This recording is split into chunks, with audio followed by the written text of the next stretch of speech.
Hello everyone. Today we will study circular motion. One of the topic of motion. We have studied about motion of a particle. When a particle moves on a straight line, then it is said to be motion in a straight line. When particle moves in a plane, then we say that motion in two dimension or motion in plane. When an object moves in a space, that is motion in three dimension or motion in space. So similar to that, when any object moves around a point,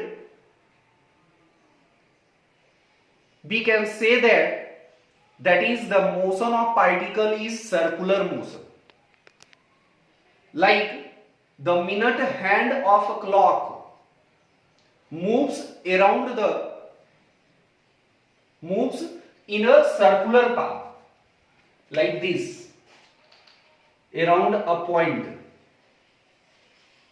तो particle के जब ये particle इस circular path पे move कर रहा होगा तो पार्टिकल के इस मोशन को हम लोग क्या कहेंगे? Circular path. तो similar to previous, like when a particle moves on a straight line, we simply say motion of a particle is on a straight line. When particle moves on any closed loop surface like rectangle, quadrilateral, polygon, so we can simply say motion on rectangular path. Like a body or a boy moves around the rectangular field, then the motion of boy is simply said to be motion in rectangular field. In similar to that, we study circular motion. Motion of any object around a point, इस point के चारों तरफ और on a circular path. अब ये जो circular path होता है, तो ये सर्कुलर पाथ होगा किस तरह का? तो सपोज करते हैं एक स्ट्रिंग लेते हैं सर्टेन लेंथ का 2 मीटर और 3 मीटर, एक डेफिनिट लेंथ का एक स्ट्रिंग लेते हैं और जब हम उस स्ट्रिंग के एक पॉइंट को कहीं किसी ग्राउंड पे फिक्स कर दें, मान लिया कि ये O है और ये स्ट्रिंग का दूसरा एंड होगा A.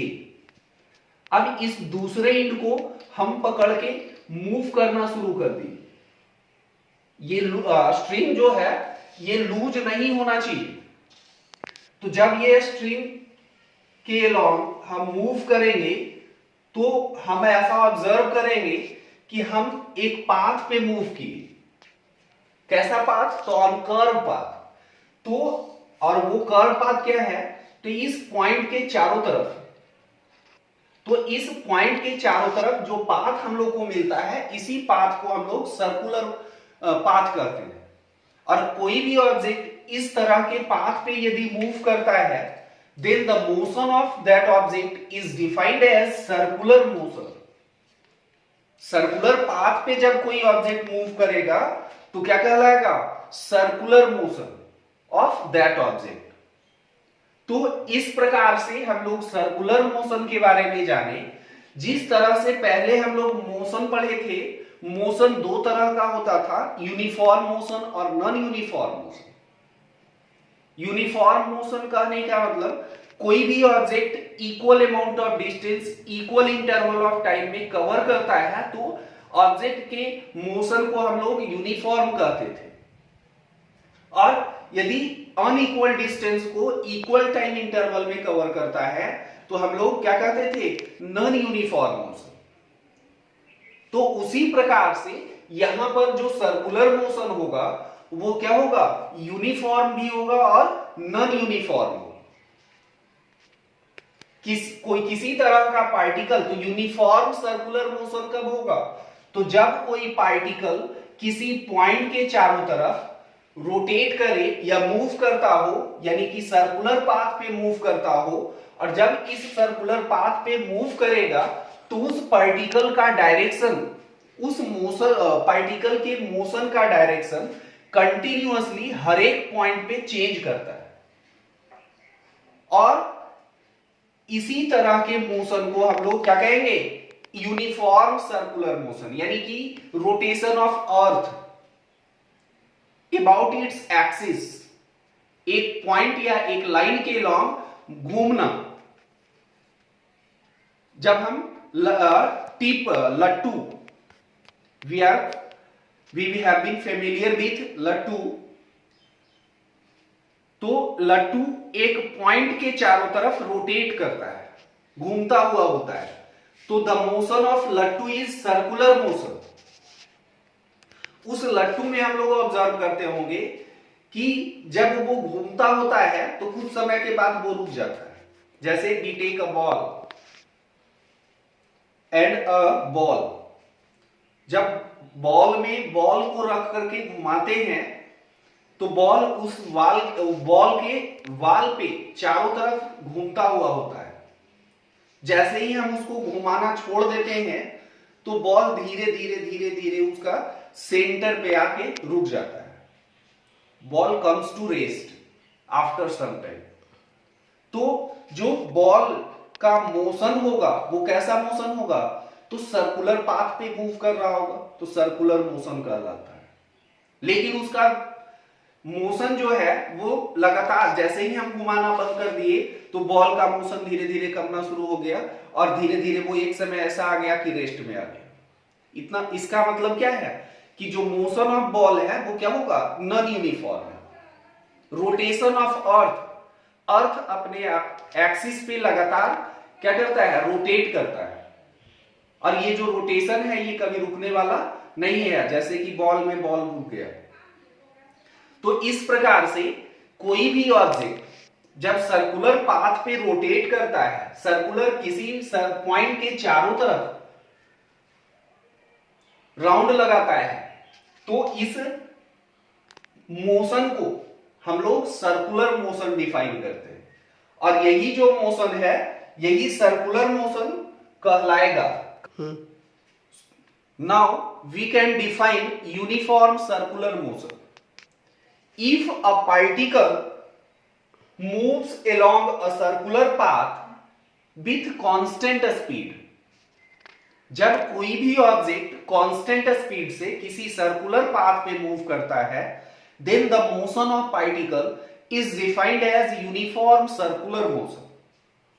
जैसे minute hand and hour hand of clock, motion of minute hand and hour hand of clock is uniform. वो एक ही टाइम इंटरवल में कांस्टेंट स्पीड से लगातार मूव करते होता है। तो इस तरह के मोशन को हम लोग क्या कहते हैं, यूनिफॉर्म सर्कुलर मोशन कहते हैं। During the motion of particle, कैसा मोशन है, सर्कुलर मोशन है। तो जब सर्कुलर पाथ पे मूव कर रहा होगा तो at any time we consider that particle is at A. जब ए से दूसरे पॉइंट पे गया होगा, जस्ट बगल वाले पॉइंट पे, ए के बगल वाले पॉइंट पे, तो ए पॉइंट पे डायरेक्शन क्या था, direction is along the tangent to that point. Similarly B पे क्या होगा, tangent to point B। जब अगले किसी पॉइंट पे होगा तो डायरेक्शन टेंजेंट के लॉन्ग होगा किसी दूसरे पॉइंट पे। तो इस तरह से हम लोग डायरेक्शन को ऑब्जर्व कर सकते हैं कि सर्कुलर मोशन में पार्टिकल कांस्टेंट स्पीड से मूव करता है, लेकिन इसका जो डायरेक्शन होता है वो कंटिन्यूअसली हर एक पॉइंट पे चेंज करता है। अब यहां पर जब डायरेक्शन चेंज हो रहा होगा तो ऑब्जेक्ट लगातार एक्सिलरेट भी हो रहा होगा। ऑब्जेक्ट एक्सिलरेट, जब ऑब्जेक्ट का मोशन कैसा हो, यूनिफॉर्म होगा, तो एक्सिलरेशन भी कैसा होगा, यूनिफॉर्म होगा। तो we will study about uniform circular motion. Circular motion में भी कैसा, यूनिफॉर्म सर्कुलर मोशन। जैसे कि हम लोग पीछे मोशन पढ़े थे, motion of a particle on a straight line. जब कोई पार्टिकल किसी स्ट्रेट लाइन के लॉन्ग ए से बी के टुवर्ड्स मूव करता है, तो यहां पे जब ऑब्जेक्ट ए से बी तक मूव करता है तो पार्टिकल के द्वारा कुछ डिस्टेंस कवर्ड किया जाता है।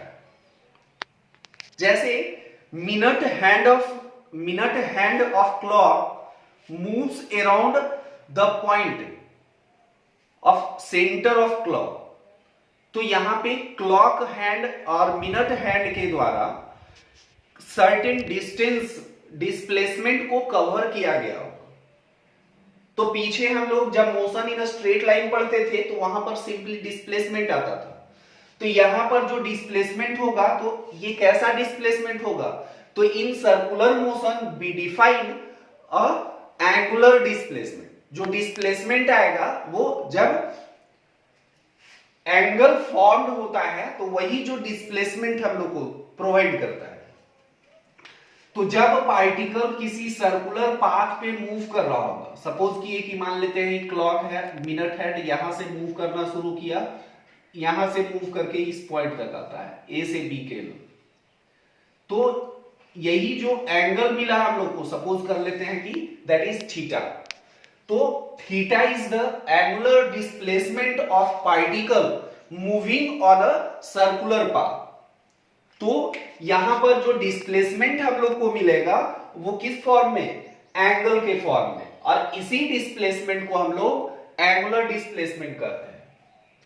पीछे हम लोग सर्किल के बारे में पढ़े होंगे, तो सर्किल में हम लोग पढ़े होंगे कि जब कोई इस तरह का पाथ हो, यानी कि सर्किल हो और ये सेंटर ऑफ सर्किल होगा, तो OB is the radius of circle. OB क्या होगा, radius of circle, and AB length, AB is length of arc, AB is length of arc, we know this in circle। तो यहां पर जो angular displacement मिला, जैसे पीछे हम लोग मोशन इन स्ट्रेट लाइन में डिस्प्लेसमेंट के बारे में पढ़ते थे, तो डिस्प्लेसमेंट को हम लोग मेजर करते थे मीटर में। उसका जो यूनिट होता था वो क्या होता था, मीटर होता था। लेकिन यहां पर जब हम लोग ऑब्जर्व कर रहे हैं कि जो डिस्प्लेसमेंट है during a circular motion, that is angular displacement in terms of theta. तो angular displacement is measured in degree और radian, be simply say radian.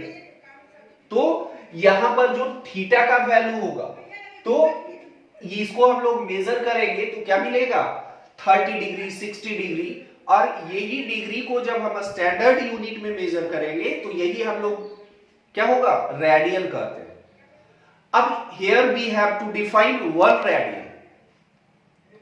तो जब कोई ऑब्जेक्ट या पार्टिकल सर्कुलर पाथ पे मूव कर रहा होगा, तो during moving motion particle displaces from a point to another point, angle is sustained at the center, and during that displacement length of arc is equal to the radius of circle।